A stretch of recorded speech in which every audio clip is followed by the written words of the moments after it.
Aujourd'hui, c'est un vélo électrique que nous vous présentons, un vélo que nous propose Geek Maxi. Alors pour ceux qui ne connaissent pas Geek Maxi, il s'agit d'une plateforme de vente en ligne d'articles technologiquement avancés.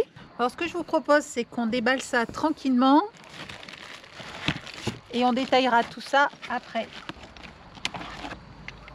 Alors nous avons les pédales.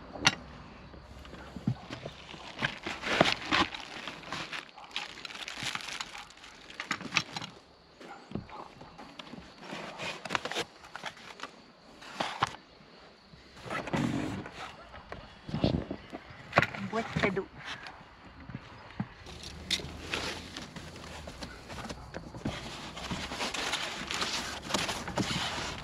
Donc encore un petit sac. Alors, il y a de la mousse de calage partout. Le moins qu'on puisse dire, c'est qu'il est sacrément bien protégé et ça on apprécie.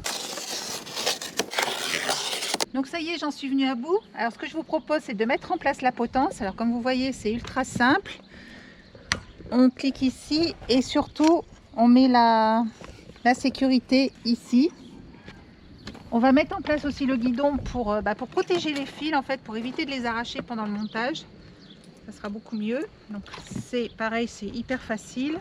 On l'enquille dans la potence et on ferme et je ferai les réglages ultérieurement.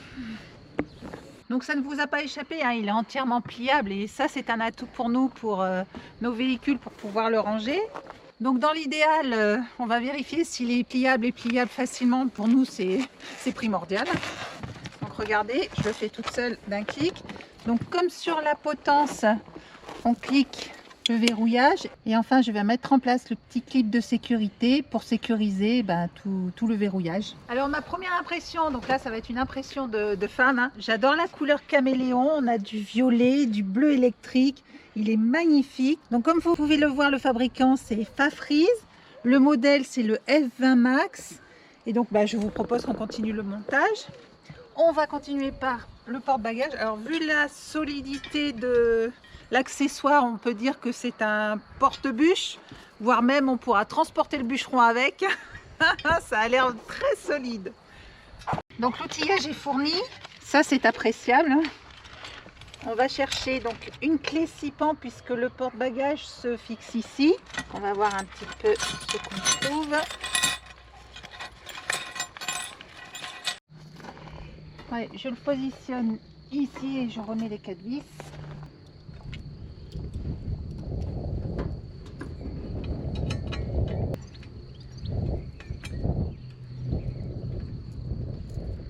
Donc pour l'instant, je les mets comme ça et je les serrerai à la fin. Donc ça, c'est en place, hein, c'est bon. Donc le grand avantage pour nous, c'est voilà, une fois que le guidon est replié, vous voyez, il ne prend pas de place sur le porte-moto du camion. Ça sera impeccable. Donc je continue le montage, hein, on va passer aux pédales. Donc comme sur tous les vélos, hein, les pédales sont différenciées. Donc en anglais, right, droite, left, gauche. Donc ce qu'il faut savoir, c'est que chaque pédale se visse dans un certain sens. Elles ont chacune un... Il y en a une qui a un pas de vis inversé pour éviter les dévissages intempestifs. Donc je vais poser l'autre et je reviendrai mettre un petit tour de clé pour la fisser dans le sens contraire.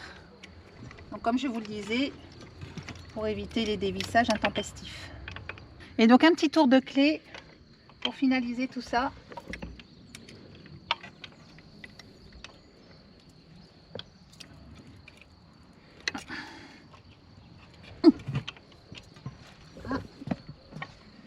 Et par ici. Et voilà, c'est fixé. Donc je vous ai épargné le montage des cale-pieds, ça y est, c'est en place. Bon, c'est pas tout, mais qu'est-ce qu'il nous reste? Donc la petite boîte, allez, on va y jeter un œil. Donc on y retrouve le nécessaire de bricolage, hein, je vous en ai parlé tout à l'heure. Le manuel d'utilisation avec son chapitre en français. Des catadiopes de rechange, quand on se balade en forêt, il arrive souvent qu'on en perde ou qu'on les casse. Donc ça, c'est vraiment très important d'en avoir de rechange déjà fourni. Un porte-clés. Ah, la petite sonnette qu'on va installer tout à l'heure. Des plaquettes de frein de remplacement, des bouchons de valve, un fusible, une chambre à air et des rayons. Elle est autour de la sonnette. On va bien la serrer pour éviter qu'elle tourne sur le guidon. Voilà. Elle est en place. Il faut que ça vienne naturellement. Tu tiens tout.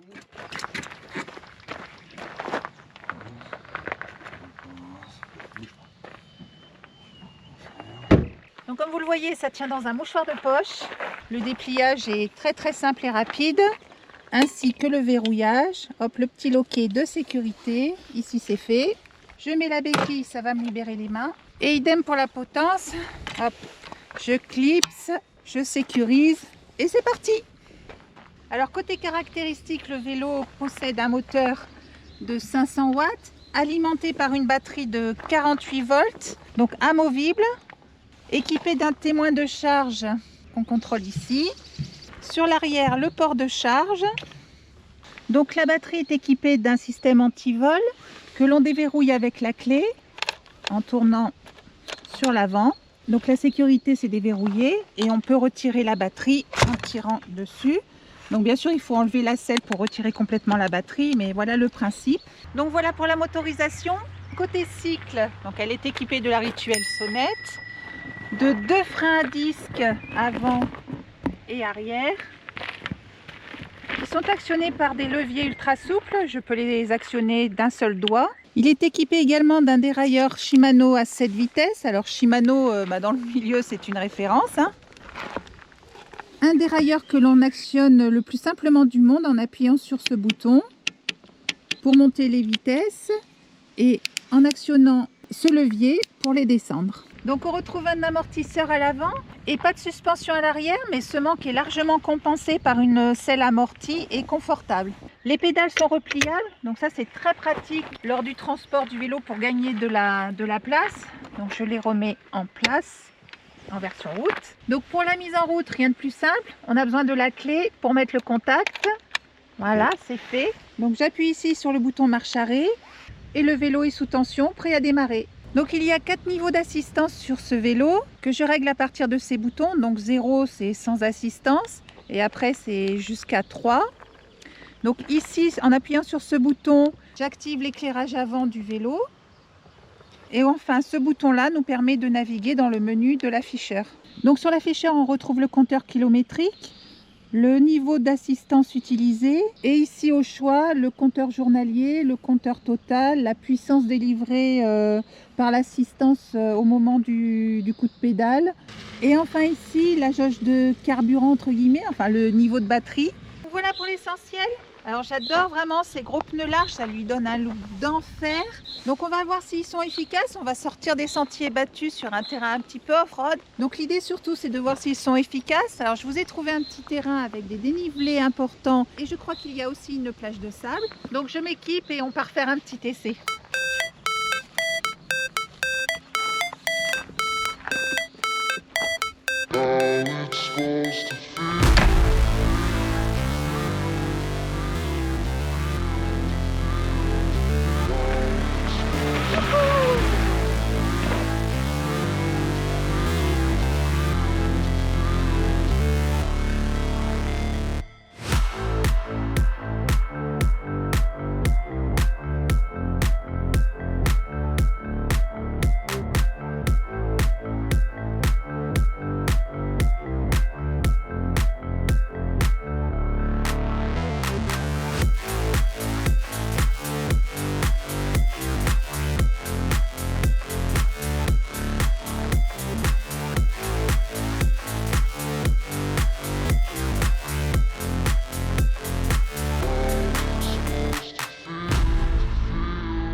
Donc les chemins caillouteux, c'est validé. Sur le sable, j'ai adoré, il s'en sort vraiment très bien. Et maintenant, le dernier test, enfin le dernier point, c'est le dénivelé de la mort. Il faut qu'il monte jusqu'en haut sans problème et sans que je me fatigue, bien entendu. Allez, c'est parti!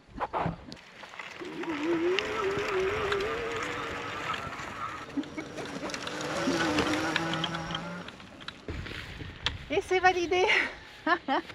Donc maintenant, ce que je vous propose, c'est qu'on liste un petit peu tout ce qui m'a plu sur ce vélo.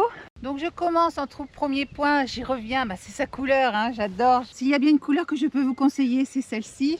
Donc on apprécie ces 3 modes d'assistance, utilisables de 2 façons différentes. Soit à la pédale, donc à chaque coup de pédale, vous avez l'assistance qui s'enclenche, soit à la poignée, ici, qui vous fournit une assistance continue. J'apprécie également son freinage, hein, avec ses 2 freins à disque vraiment très efficaces et puissants, et la souplesse du levier. J'apprécie également sa puissance. Alors pour les roues arrière, Geek Maxi devra trouver un autre testeur. En revanche, ces 500 watts sont pour moi très largement suffisants, puisque je lui ai demandé de monter ce dénivelé. Et il l'a fait sans problème. Et enfin, on apprécie le fait qu'il soit entièrement pliable et transportable. Donc voilà pour cet essai. Franchement, il m'a bluffé, hein.